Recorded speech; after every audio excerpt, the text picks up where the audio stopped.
First aid for burns, when seconds matter. Hello, this is your host. When someone gets burned, the first few minutes are very important. Acting quickly and correctly can reduce pain, limit the damage, and even save their life. It can be hard to know what to do, so let's go through the essential steps together. The first thing to do is to make sure the source of the burn is no longer a threat. They will also give a tetanus shot if needed.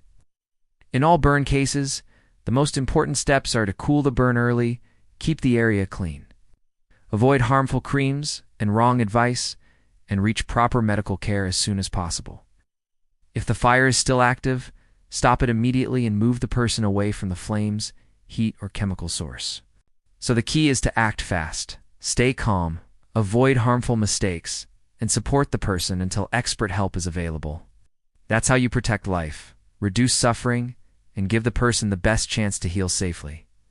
That was a minute long. See you next time. But always make sure you're safe too, before helping. You're no use to anyone if you get injured too. Once the person is away from danger, do not panic. If their clothes are on fire, ask them to stop, drop to the ground, and roll over to smother the flames. Cover them with a thick cloth or a blanket if available, but never use a plastic material as it can melt onto the skin. Once the fire is out, act fast. Cool the burned area with clean, cool running water for at least 10 to 20 minutes. This helps stop the heat from going deeper into the skin. If running water isn't available, you can use a clean, wet cloth soaked in cool water. But never use ice, cold packs, or freezing water. Ice can make the burn worse and damage the skin. Never apply toothpaste, oil, butter, turmeric, or other home remedies. These can trap heat and lead to infection.